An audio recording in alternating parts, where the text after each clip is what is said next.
Nabi Ayub adalah putra Is bin Ishak bin Ibrahim alaihi salam. Nabi Ayub adalah seorang yang kaya raya. Beliau memiliki banyak istri dan juga anak.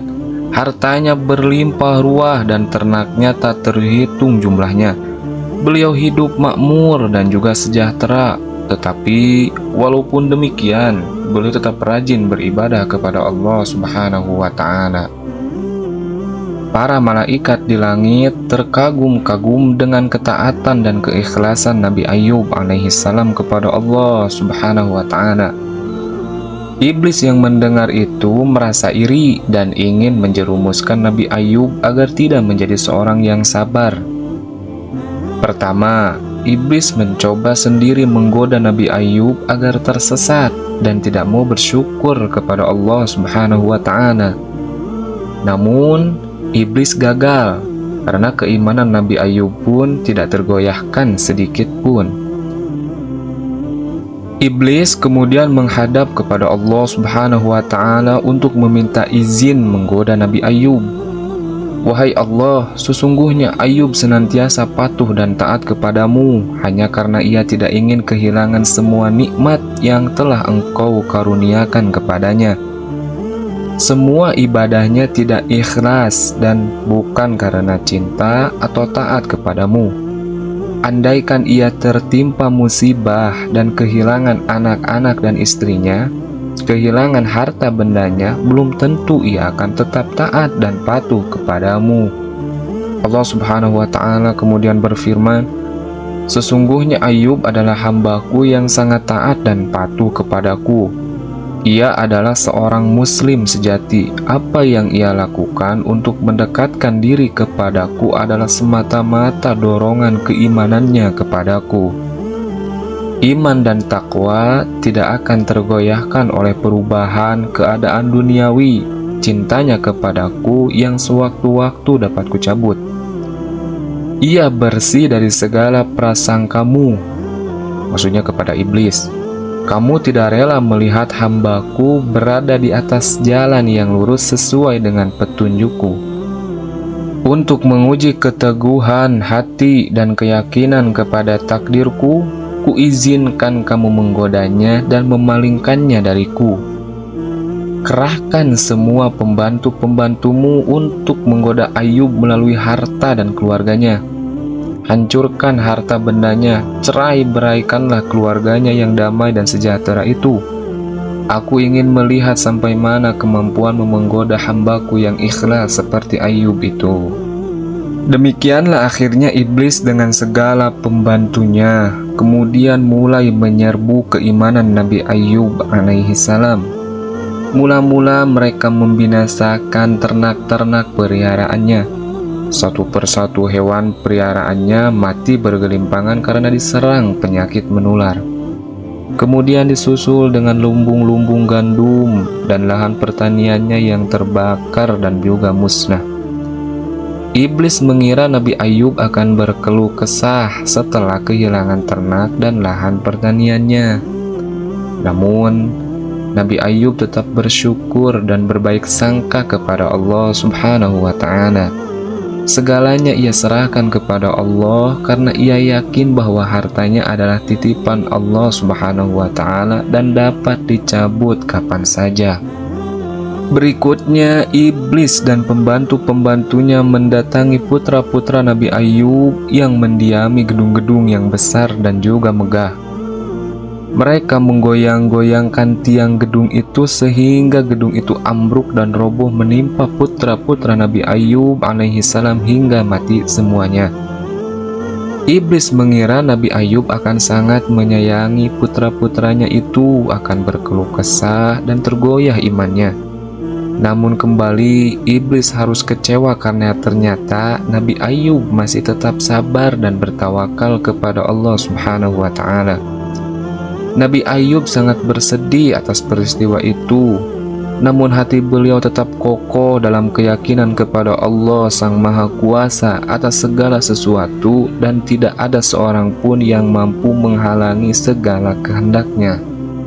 Selanjutnya, iblis dan para pembantunya menaburkan baksil dan bakteri di sekujur tubuh Nabi Ayub sehingga beliau menderita penyakit kulit yang sangat menjijikan.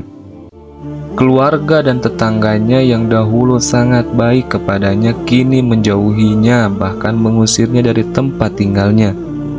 Semua istrinya melarikan diri karena takut kepada penyakit yang tertular yang diderita oleh Nabi Ayub. Satu-satunya istri beliau yang masih setia merawat beliau adalah Rahmah. Waktu 7 tahun bukanlah waktu yang singkat untuk sebuah penderitaan yang terus-menerus berkepanjangan seperti yang dialami oleh Nabi Ayub alaihi salam. Nabi Ayub tetap bersabar dan berzikir menyebut asma Allah subhanahu wa ta'ala. Namun akhirnya Rahmah pun tergoda juga oleh bujuk rayu iblis. Ia sudah tidak tahan. Pada suatu hari ketika ia disuruh oleh Nabi Ayub alaihi salam untuk melakukan sesuatu, malah ia mengatakan yang menyinggung perasaan Nabi Ayub alaihi salam. Kemudian Nabi Ayub alaihi salam berkata kepada Rahmah, "Kiranya engkau telah termakan oleh bujuk rayu iblis sehingga berkeluh kesah atas takdir Allah subhanahu wa ta'ala. Awas, jika kelak aku sudah sembuh akan aku pukul engkau dengan 100 kali. Mulai saat ini tinggalkanlah aku seorang diri. Aku tidak memerlukan pertolongan lagi sampai menentukan takdirnya." Setelah ditinggal oleh Rahmah, satu-satunya orang yang masih menyayangi dan juga merawatnya, Nabi Ayub alaihi salam hidup seorang diri. Nabi Ayub alaihi salam kemudian berusaha memenuhi kebutuhan hidupnya seorang diri walaupun dalam keadaan sakit yang amat parah. Luar biasa ketabahan dari Nabi Ayub alaihi salam. Dalam kondisi seperti itu ia masih tetap bersabar dan bertawakal serta beribadah kepada Allah subhanahu wa ta'ala seperti biasa. Hingga pada suatu hari Nabi Ayub alaihi salam bermunajat kepada Allah subhanahu wa ta'ala sebagaimana yang termaktub dalam Al-Quran surah Al-Anbiya ayat 83 sampai 84, yang artinya, "Dan ingatlah kisah Ayub ketika dia berdoa kepada Tuhannya, 'Ya Allah, sungguh aku telah ditimpa penyakit, padahal Engkau Tuhan yang Maha Penyayang dari semua yang penyayang. Maka kami kabulkan doanya, lalu kami lenyapkan penyakit yang ada padanya, dan kami kembalikan keluarganya kepadanya, dan kami lipat gandakan jumlah mereka sebagai suatu rahmat dari kami, dan untuk menjadi peringatan bagi semua yang menyembah kami.'" Allah subhanahu wa ta'ala menerima dan berkenan mengabulkan permohonan-permohonan Nabi Ayub yang telah mencapai puncak kesabaran dan keteguhan iman dalam menghadapi ujian dan cobaan yang sangat berat itu. Kemudian Allah subhanahu wa ta'ala berfirman dalam Al-Quran surat Shad ayat 42, yang artinya, "Hentakanlah kakimu, inilah air yang sejuk untuk mandi dan juga minum." Demikianlah setelah Nabi Ayub alaihi salam minum dan juga mandi air tersebut, maka ia kemudian sembuh seperti sedia kala. Sementara itu Rahmah yang telah pergi meninggalkan Nabi Ayub alaihi salam, lama-lama beliau merasa kasihan dan tak tega membiarkan Nabi Ayub seorang diri. Ia kemudian datang menjenguk, namun ia tidak mengenali lagi suaminya. Karena sewaktu ia meninggalkan Nabi Ayub alaihi salam, Nabi Ayub alaihi salam masih dalam keadaan yang sangat memprihatinkan dengan penyakitnya. Tetapi kini keadaannya sudah sembuh, bahkan lebih baik dari sebelumnya. Nabi Ayub alaihi salam sangat gembira sekali tatkala melihat istrinya kembali. Namun beliau ingat dengan sumpahnya bahwa ia akan memukulnya 100 kali jika sembuh. Ia harus melaksanakan sumpahnya itu. Kini ia bimbang karena merasa kasihan. Istrinya sudah turut menderita bersamanya selama 7 tahun ini. Akankah ia memukulnya 100 kali? Dalam kebimbangan itu turunlah wahyu Allah yang memberikan jalan keluar. Allah Subhanahu wa ta'ala kemudian berfirman sebagaimana yang termaktub dalam Al-Quran surat Shad ayat 43 sampai 44, yang artinya, "Hai Ayub, ambillah 100 biji lidi dan pukullah istrimu sekali saja. Dengan demikian kau telah menebus sumpahmu." Dengan 100 lidi itu kemudian dikumpulkan dan dijadikan satu, kemudian dipukulkan dengan sangat pelan sekali, maka sumpahnya sudah terlaksana. Berkat kesabarannya dan keteguhan imannya, Nabi Ayub alaihissalam kemudian dikaruniai lagi harta yang banyak dan melimpah.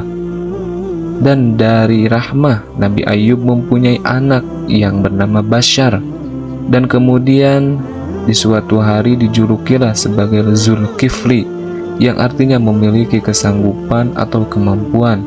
Dan Zulkifli pun kemudian diangkat oleh Allah Subhanahu wa ta'ala menjadi nabi dan juga rasul. Demikianlah kisah singkat Nabi Ayub alaihissalam yang sangat menginspirasi bagi kita semuanya. Semoga kita semuanya bisa mengambil pelajaran dari Nabi Ayub alaihissalam yang sangat sabar dan taat kepada Allah Subhanahu wa ta'ala. Mudah-mudahan kita semuanya termasuk ke dalam golongan orang-orang yang sabar dan menerima akan takdir yang diberikan Allah Subhanahu wa ta'ala. Amin ya rabbal alamin.